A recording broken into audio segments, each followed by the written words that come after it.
Institute. Next on the agenda, war with China. And I imagine, Connor, it was probably difficult to write this article because I feel like every time, you probably had thought that you were finished, suddenly the Biden administration comes out and does something else that's provocative and hawkish. And so, just in the last week or so, we've seen major war games, 2 or 3 rounds of them, if you really think about it, kick off across the Indo-Pacific region. They had the big aerial games where they are landing on all these little archipelago runways all across the Pacific. We got some more war games happening now that I'm sure me and you will talk about. We had a U.S., I think a warship, I think it was a destroyer, sailed through the Taiwan Strait for the 7th time under the Biden administration. And then we had the State Department announce a $750 million weapon sale to Taiwan, the first of the Biden administration. So, Connor, try to catch us up on all the very aggressive things that the U.S. is doing against China. So the Biden administration has just approved its first arms sale to Taiwan. It's going to be about $750 million. It's got 40 self-propelled howitzers, several other armored vehicles. This is from Dave DeCamp's report at antiwar.com. 5 mounted 50 caliber machine guns and about 1,700 kits that can convert standard projectiles into precision guided munitions. I'm not sure if those are exactly JDAMs, but that's essentially, that sounds about like what those are. But also, anyway, so this is, piggybacking off of the American policy under Trump, which was, Trump sold Taiwan over $5 billion in worth of weapons last year. We also had a report from Will Porter, the co-host of the show on RT, who's talking about how, as part of this, I was actually learning about the history. In 2019, Trump moved about $10 billion in worth of weapons to Taiwan in 2 separate transfers, one for $8 billion and one for $2 billion. So this is part of a larger strategy. There was a piece Daniel Larison wrote recently. We were talking about, Max Boot and these other hawks like Tom Cotton. He was more focusing on Max Boot in this particular article about how they want to basically move from strategic ambiguity to strategic clarity. And it seems like there's a third option where some of these people are saying, well, maybe we could just, not get into a war with China over Taiwan, but we could basically arm the hell out of them. And so that seems to be it seems like we're kind of taking both kind of policies at the same time. We've seen, we discussed previously, Gareth Porter had a piece about this guy, Randall Shriver, who had worked in the Trump Pentagon, who had basically was backed by, he was basically called, in many ways considered like Taiwan's man in Washington. And this guy and his Project 2049 Institute was this think tank he had with Richard Armitage, who served in the Bush administration. And essentially they were in bed totally with the Taiwanese government and the kind of the more hawkish elements there, as well as different military industrial complex firms. And they were able to secure a sale that was essentially refused by the Clinton administration, the Bush administration, the Obama administration, and Wolfowitz had publicly, and his group, was chairing after he left World Bank, this U.S. Taiwan Business Council, and they were criticizing the Bush and Obama administration for not going through with these sales. It was a massive escalation. They sold them these upgraded F-16s. They can fire these Boeing AGM I forget exactly what they're called, but they're standoff land attack missiles that can hit far inland targets inside China. And so, we've just seen a massive escalation. There's more, speaking of Gareth Porter, there's another report talking about Taiwan here about how, Richard C. Bush, who at the Brookings Institute is kind of the main man on Taiwan relations. I think he says Strobe Talbot at Brookings has referred to him as quite simply America's leading Taiwan hand. He was formerly the National Intelligence Officer for the CIA in East Asia from 95 to 97. Then he headed the de facto American Embassy in Taiwan, the American Institute in Taiwan.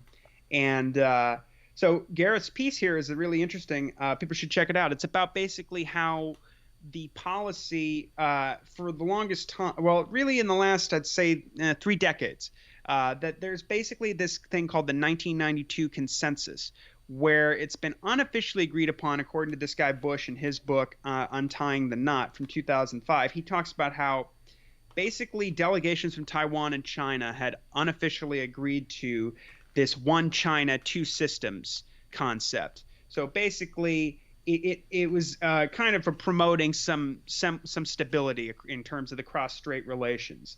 And this was particularly upheld by like the nationalist government of from 2008 to 2016 of this former president named, I want to make sure I get the name right, Ma Ying-jeou from 2008 to 2016. But there's another party called the Democratic Progressive Party, and they are particularly hawkish and very supportive of kind of splitting off from, formally declaring independence from China, which is, definitely does not lend itself to stability, to say the least, with cross-strait relations. And for the longest time, the Americans had a policy called dual deterrence, which is essentially where they maintain the strategic ambiguity with China, so they sort of deter an attack on Taiwan from China. At the same time, they reassure, as Gareth says, they reassure China that Washington would not support any moves toward Taiwanese independence. The policy cautions Taipei against moves that would unnecessarily provoke a Chinese military response. And as this Richard C. Bush put it, or as I should say, as Bush put it, while promising Taiwan that it would not have to sacrifice its interests in order to ensure good relations with Beijing. And so the U.S. has stepped in on a few different occasions. So in 2003, this President Chen Shui-bian basically threatened to unilaterally change the status quo and just move ahead to Taiwanese independence. In 2011, when the current president, Tsai Ing-wen, I should say, was running, the Obama administration expressed, quote, distinct doubts that cross-strait stability would continue under this government, this Democratic Progressive Party government.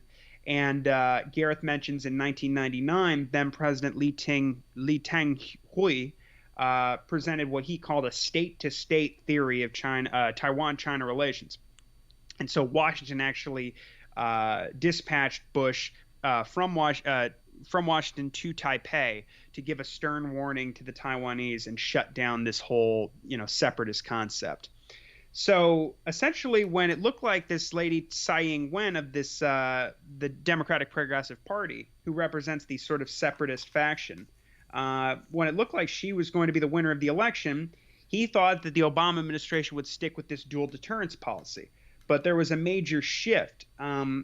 Really, as so let's. I'll just get in before I get into that. Some of the things that she was saying. So she was basically said that Chen's one country on each side, the formerly mentioned Chen's policy on the Taiwan Strait, saying he would unilaterally change the status of Taiwan to an independent country. She praised that and then attacked the Nationalist Party's policy of 2008-2016 as selling Taiwan out to China. She has said there is no 1992 consensus. She proposed a Taiwan consensus, a position that the Obama administration viewed as being very unacceptably risky. And but so in April 2016, there's a shift where basically this guy Richard C. Bush, who's the main guy on Taiwan over at the Brookings Institute, the top sort of think tank specialist on the issue, he supports her whole opposition to the 1992 consensus. And he says that, Tsai didn't really have a choice. If she didn't, she would alienate the true believers in the party. But as Gareth points out, that's the dual deterrence policy is supposed to, ameliorate these kind of, or sort of squash these kinds of issues, because they can lead to very risky situations vis-a-vis Taiwan and China, and also the U.S. and China. So he mentions how basically, the head of Pacific Command was demanding at the time, this is 2015, that I guess they were trying to get Obama to escalate his Asia pivot. He had already decided in 2011 that they were going to move 2/3 of all air and naval forces to East Asia, and they were already building that up. John Glazer was writing about that at antiwar.com at the time, and just, peppering the region with bases, and moving, missiles in there. And but essentially, I guess they wanted to ramp it up. So you see the head of Pacific Command demanding you got to do these freedom of navigation operations, which are becoming commonplace under the Trump and Biden administration.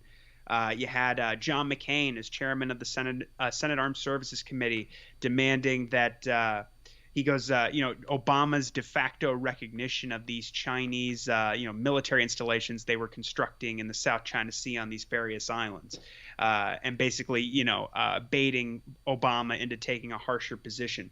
And the Pentagon was also trying to get Obama to formally declare China a strategic competitor and really formally inaugurate the whole great power competition strategy, which didn't really happen until Trump came into office. But nevertheless, he's talking about how this whole policy where we've taken a much more pro-Taiwan stance, sort of an anti-China stance here, as part of the Asia pivot, I would argue, and a lot of this comes from like PNAC and those kind of neoconservatives. It's really come from the military, actually, because they feel that they have to kind of do all this in order to justify these military budgets that are just, we're spending more in the military than we ever have at this point. And I don't think they felt that they could get that done without really leaning hard on this great power competition concept. And Taiwan's a big part of that. Right.